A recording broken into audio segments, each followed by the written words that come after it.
There is something in the dark. That's the first thought you have. You can hear it breathing somewhere in your room, a low, rasping kind of breath that catches on itself and makes a strange sound when it inhales. A popping sound, or no, more like a clicking sound. That was it. A clicking sound.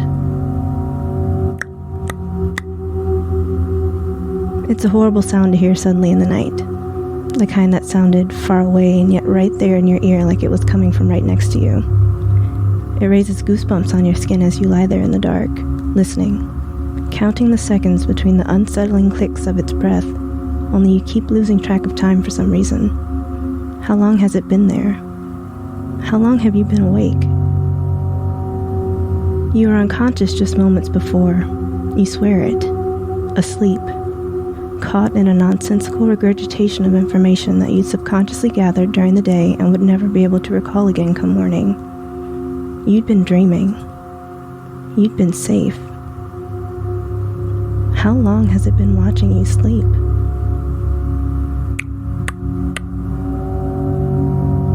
The realization that you've never heard a human being make sounds like that clicking gurgle the thing in your room kept making.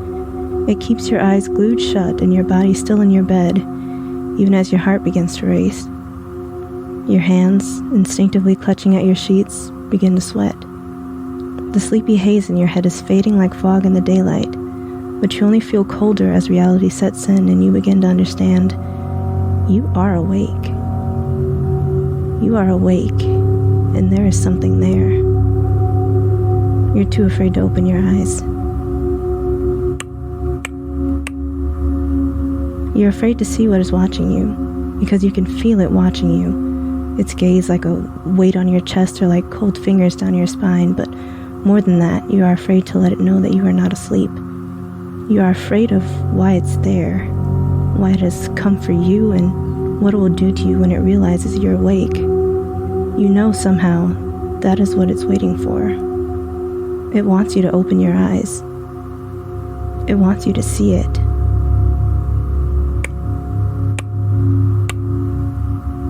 You try to control your breathing as the adrenaline creeps in. Your body knows what your mind is trying to reason away, that you are no longer safe there in the safest place that you can imagine, that there is something in the darkness with you.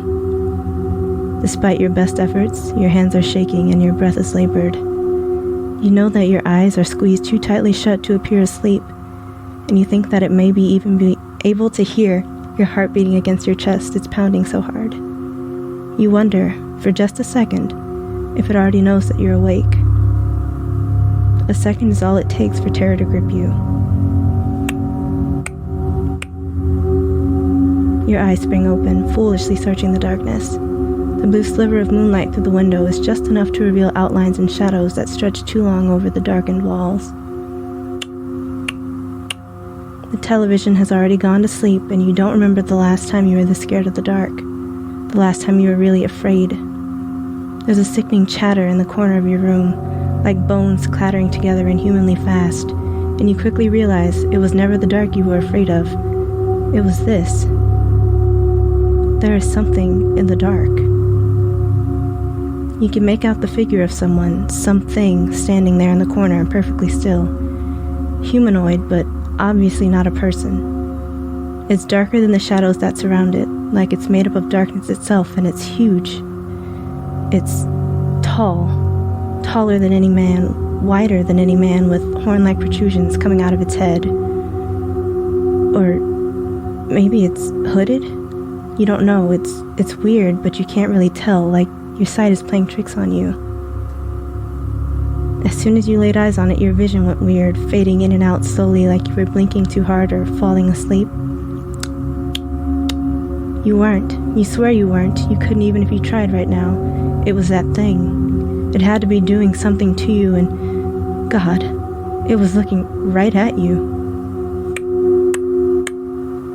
You can't see its eyes or make out anything in its face, but you know it's looking right at you, and you just know it's been staring at you for a while, watching you sleep. The darkness feels too open all of a sudden. You feel vulnerable as the dread wells up in your chest when it starts to move. Its whole body shakes like it's vibrating or seizing, and you've never seen anything like that before, but you know it's not right. That things don't move like that, like a glitch in a video game, or like it's shivering or something. You need to get out. You know you need to get out. Your fight or flight is in full effect, and you know you need to run. You only have one thought, and it's to escape that room immediately. You throw off the blankets and get out of bed, running toward the door. Your limbs feel weird, too light or too heavy, unburdened but clumsy. You're too scared. You're moving too slow somehow, even though you're running for what may have been your life. You don't know why it's taking so long to get to the door, but you keep moving because you can still see it out of the corner of your eyes, its head tilting towards you, still unnaturally shaking in the corner as the chattering grew louder.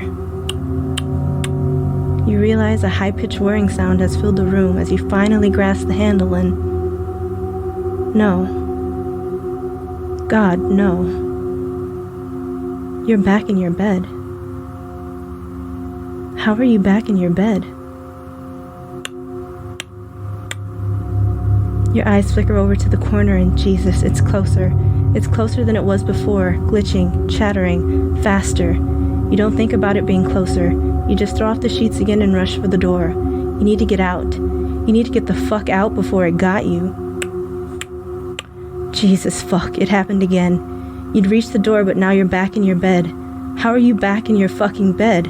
You don't understand what's happening, just that it's closer again, like it's moving when you look away, and you need to do something, anything, to get away from it.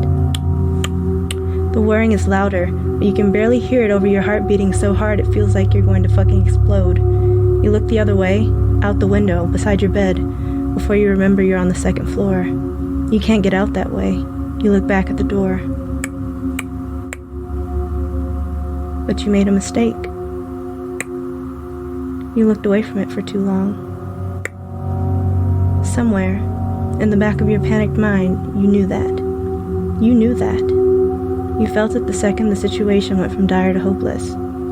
Your whole body froze. Your heart may have even stopped beating. It was right there.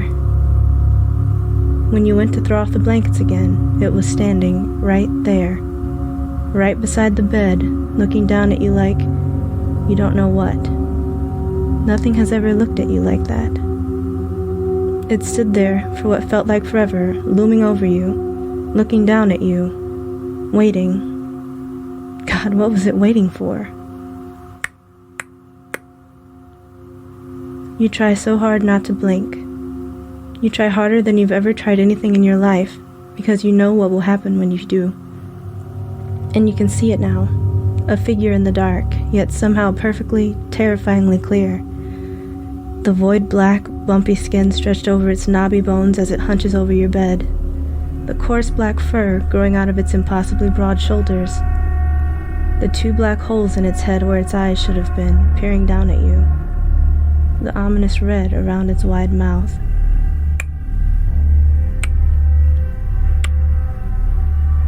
You try so hard not to blink, but as your vision begins to sliver, you see its long, crooked teeth as it smiles down at you. Then, it all goes black.